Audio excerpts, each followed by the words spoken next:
Hello there, welcome to the Saroy channel. Thank you so very much for joining me this evening, wherever you are in the world. And I hope you're doing exceedingly well and that you've had the most fabulous day.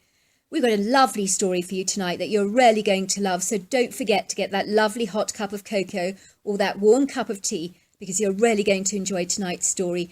And we've got another truck driver story. I think this is truck driver 4. So we've got a lot of truck drivers that have come forward with their amazing, incredible stories. But before we get started, don't forget to subscribe to the channel, click the notification bell and the thumbs up. Dear Sarah and all your lovely listeners, my name is Nicholas and I'm initially from Detroit. And I had my Bigfoot encounter in 1983 when I was 32 years old at the time. I think I chose to become a truck driver because I've always been a rather reclusive person and never very good in social situations. I grew up as an only son to a single mother who was quite literally the most social person you could ever hope to meet. My mother had an exhaustive, enervating supply of energy like a steam train on full throttle. She seemed to just run on a powerful turbocharged adrenaline supply. It was easy to become jaded and frazzled in her presence because she could never ever sit still. Not even for a moment to catch her breath. It was quite extraordinary. I always had a sneaky suspicion that her restless, highly strung behaviour and hyperactive mentality was what possibly caused my parents to split up before I was even born. Even though I never knew my father, I did have enormous empathy for him, because I gather he did try to make the relationship work. But believe me, I knew better than anyone else how difficult my mother could be to live with, due to her rambunctious, unrelenting energy, which was utterly exhausting. I do remember if we were sitting at the waiting room at the dentist or something, for example, my mother would literally pace up and down the waiting room like an overzealous gerbil on a spinning wheel. The receptionist would tell my mother that she was welcome to sit down, but my mother just simply could not, because she was so hyped up, fidgety and excitable all the time. I would be sitting there pretending to read a magazine because my mother was such a huge embarrassment to me. The people in the waiting room would wear a "what the heck is wrong with that woman" sort of expression on their face. I think they thought she was high on drugs. So I would always distance myself from my mother, almost pretending that I did not know her. And I want to assure you, she never took a drug a day in her life. Why could she not sit down like a normal person, I would wonder to myself. Everywhere we went, it was a continuous rush. I recall times when my impetuous mother would quite literally race down the supermarket aisles, causing pandemonium, throwing things into her trolley, as if she was taking part in the Boston Marathon. Believe me, she got strange looks from people with her somewhat bizarre behaviour. I remember one bloke called out to my mother once, "What's the big hurry, woman? The world's not about to end. Slow down before you give yourself a heart attack." Another time a man shouted to my mother, "For goodness sake, woman, you scared the living daylights out of me, thundering through the store like a rhino on the charge. You made me think there was a gunman on the loose." My mother was an events organiser, and so naturally I was always dragged along to these social events, kicking and screaming, with hundreds of people, and these events were so tediously boring for me. And despite the partying, superficial banter and dancing, I rarely felt like a fish out of water, and very uncomfortable. All I ever wanted to do was to just run away and hide. I was like a shrinking violet at all these social events and gatherings, and I truly believe that the time I was amongst tons of people, I was at my very loneliest. Of course, on occasions like this, my mother was in her true element, because she loved the energy of these events. And I kid you not, she was always the last person on the dance floor, strutting her stuff like a peacock, and begging the exhausted DJ to keep playing his music a while longer, when everybody else had left the dance floor and even gone home. So now you get the picture why I chose to become a truck driver. I really have never minded my own company, and I quite enjoy being reclusive for a while. I'd liken myself to a reticent tortoise that only comes out of my shell on my own terms, when I am actually in the mood. Otherwise I'm very happy, nestled and tuckled away inside my shell, thank you very much. I have a lot of respect for tortoises taking life in their stride, and not always being in a tearing rush. There is much to be said about that. As you can imagine, being a truck driver was not a choice pleasing to my mother, as she was hoping that I would join forces with her in her events planning business. But believe me, that was never going to happen. One lady who worked with my mother once actually had a heart attack and believes my mother's nervous energy facilitated it, and frankly that does not surprise me at all, if that in fact is the case, as horrible as it is to say. I really enjoyed trucking from day one, and it was so brilliant being out there on the open road and having a travelling companion with me called Zachriel, Zachy for short, that travels all around North America with me. I actually picked him up on one of my travels. I remember I stopped my truck once and pulled over to the side of the road because I'd noticed something moving next to the deceased body of a beautiful grey cat that had clearly been recently run over and subsequently thrown to the side of the road and discarded like a piece of trash. I knew that something was moving, so I was to discover the cutest fluffy tiny kitten, cradled into its mother's dead body, crying and bleating. I picked up the poor little thing and took him into my truck, raising it on a syringe of formula, with the full intention of taking it to a rescue shelter when I finally returned home. However, this clever little bundle of inspiration had other ideas, and this gorgeous kitten grew and somehow wormed his way into my heart, and there was no going back, because I simply had to keep him. Zachy adores the open road, and often sits on the dashboard watching the world go by. He's a very handsome blue-grey cat with a white bib on his chest and a very pronounced white moustache that makes him appear like a gentleman. When he sees something that excites him on the open road, he will release a long stream of happy purrs, and sometimes he'll sleep for hours on the passenger seat, often only rising from his sleeping position at the next stop to see where we actually are. I think he loves the fact that the truck stops at all these unusual parts of the world, and he is good about getting off my truck and relieving himself and swiftly returning, which I know is unusual behaviour for a cat, but not for Zachy. He's done that since he was a kitten. When I first started driving a truck for the first year or so, I tended to drive during the daylight hours, because I was initiating myself to what it was like to be a truck driver. I would work for various truck companies, delivering shipments sometimes to regular clients. On one occasion, one of these clients, who ran a company with her husband, pulled me to one side for what she described would be a nice little chat. I remember she gave me a large sweet chocolate donut and a big cup of coffee to drink, which was the first time she'd ever shown me even remote hospitality. It was rather odd. She was a very flirtatious woman who always wore her skirts far too short and her tops far too low, and she would totter round the place in heels that were so high I actually thought she was in danger of breaking her neck, and I'm not kidding either. She had bottle blonde hair and the longest manicured nails I've ever seen in my life that were always painted in shocking pink colours, and I marvelled that she could get anything done with nails that long. "I have something very important to ask you," she said, "and it's worth $50,000 for you." $50,000 was nothing to be sneezed at, and so she got my attention. But so did one of her fake eyelashes that was dangling off her cheek like an insect that I wanted to squat away, but I wisely decided against it. "I need you to kill my husband for me," she said. "Think about it. No one would ever suspect you because you deliver freight to our premises very regularly. On one of these occasions when you're dealing with my husband, you can shoot him in the head at point-blank range.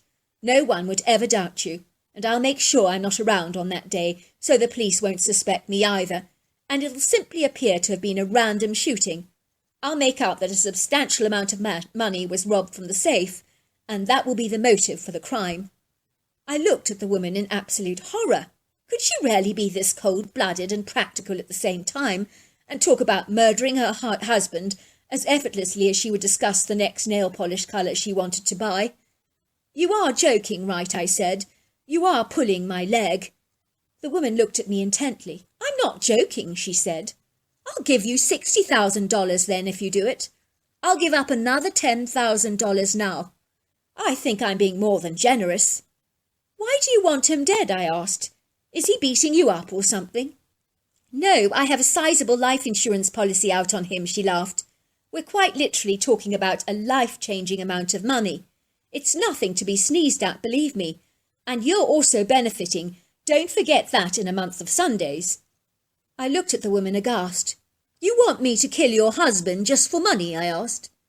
"That and the fact that my husband is miserable old bore, and I cannot stand the air he breathes, if that helps in any way." "Look," I said, I wouldn't kill your husband if you paid me $1 million. I'm not that kind of person. I value life.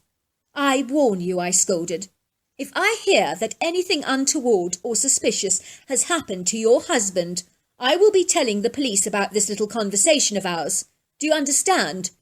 So forget any ideas of killing him, unless you want to spend the rest of your life rotting away in a women's prison. So do not think of doing anything silly like this. You'll live to regret it because, believe me, no money is worth losing your freedom over, and if you're not happy in your marriage, it's simple, just get a divorce. It's not rocket science. The woman looked at me in absolute amazement. You mean you're turning down $60,000 just like that, she said, looking flummoxed. I really thought she'd be keen on this idea. You'd get a lot of money. Not a chance, I said, taking the signed invoices from the woman and getting back into my truck. She watched me drive away, but I wound down my window and said, Oh, by the way, your fake eyelash is on your cheek. And then I drove away, just like that. I remember getting into my truck, wondering if I should report her to the police, but decided against it because I was certain my warning was not enough to frighten her off doing anything quite so crazy. But it turns out I was wrong. But back to that story in a moment.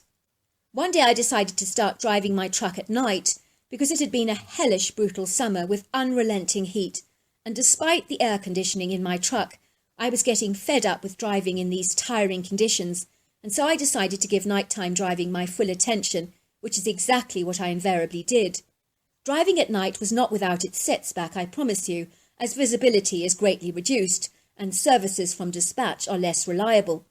However, I began enjoying driving at night because I could drive to my own destinations a lot quicker without the inevitable daytime hold-ups that swallow your time like whales with plankton.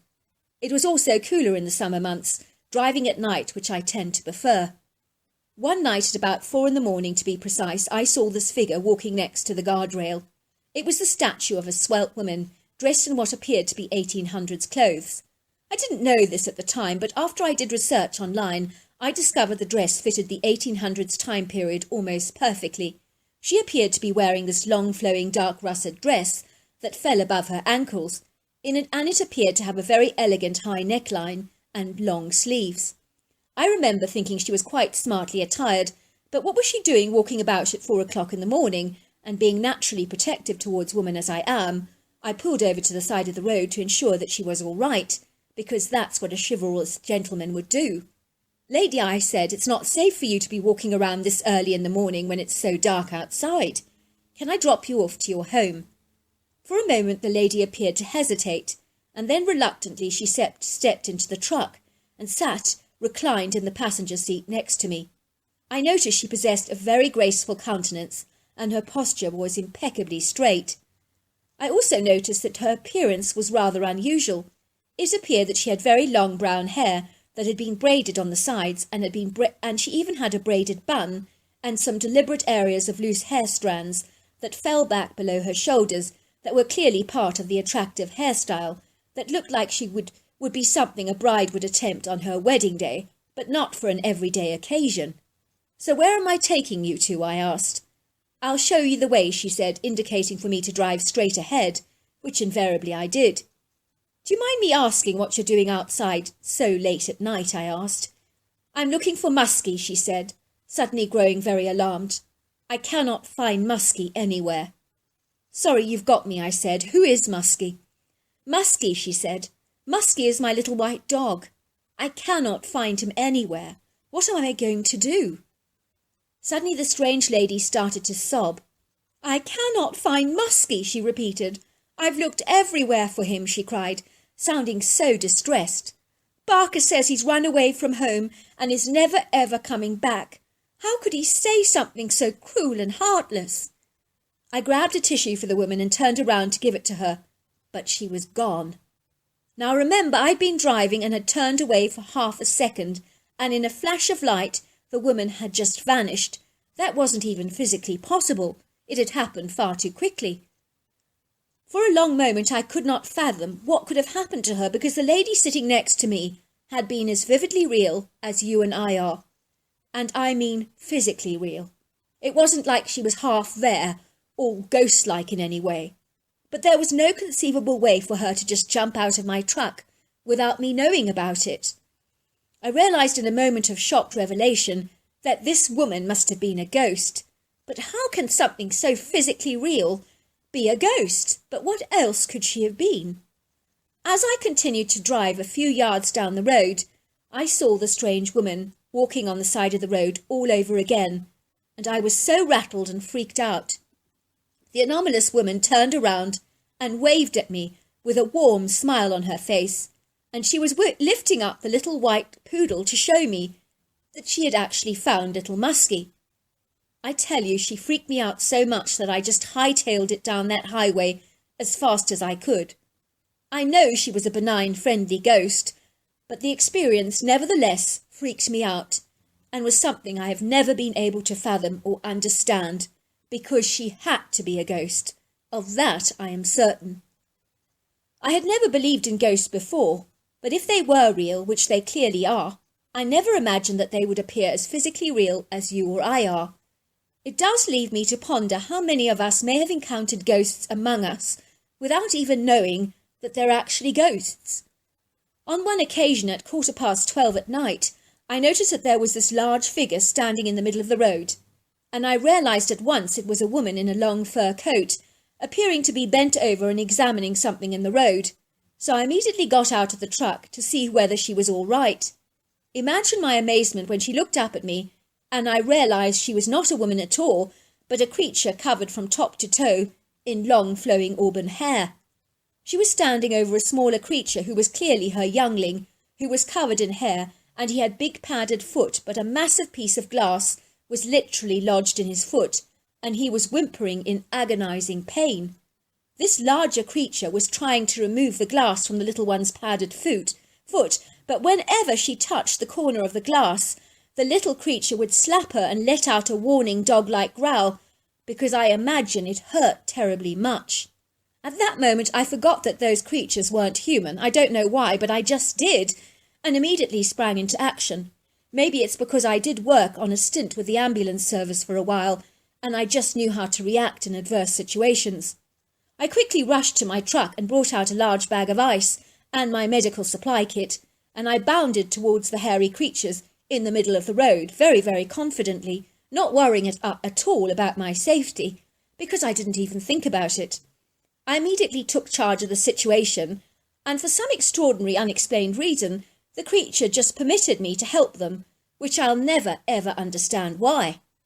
I placed the block of ice around the whole area of the wound in order to numb the area for a good 5 minutes, and then I put my hand on the glass and pulled it out in a second, and the youngling was so surprised because it hadn't felt any pain at all, and it let out such a happy little whoop as if to say, "Mummy, it didn't hurt!" The two creatures were amazed that I'd got out the piece of glass. The mother took the glass fragment from me in her hand to examine it with one of her large sausage-sized fingers. She appeared to be absolutely fascinated by the glass. I could see she was testing it for sharpness, as she wanted to study what had injured her youngling, and you could tell she was not pleased with the piece of glass that had harmed her baby like this. I disinfected the wound and wiped away any excess blood, and then layered a bandage around the little youngling's foot, which was different to a human foot in the way that the large toe did not align straight with the rest of the toes. The feet were human-like, but much more padded underneath, and much more like a cat's paws, rarely spongy and thick. When the bandage was on the youngling's foot, he became so excited, he kept admiring it like we would admire a brand new pair of shoes. He kept lifting his foot to the left and to the right to examine the bandage, and he was thrilled with his new accessory and thought it was the most wonderful, exciting thing to wear. He kept showing it off to his mother. The little jubilant creature got up and managed to walk, and he found that he could walk easily on his foot, which clearly astounded and delighted him, and once again he made an ecstatic whooping sound to express his appreciation.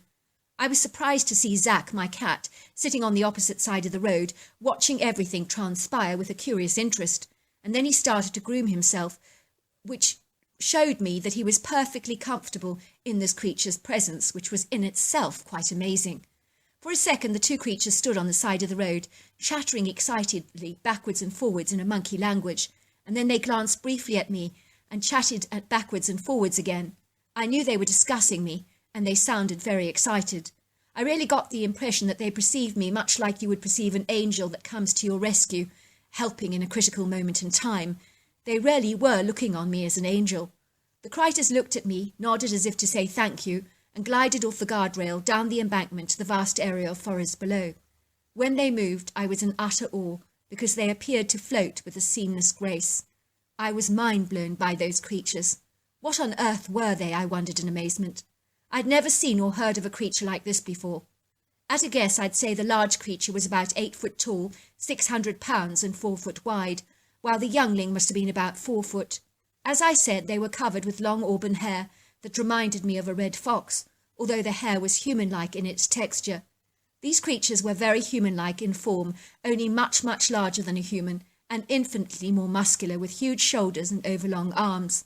The head was shaped like a bullet, but the hairless, leathery, pinky-grey face was long, and they had very deep-set brown eyes, a prominent brow ridge, a flat nose, and a very slender mouth.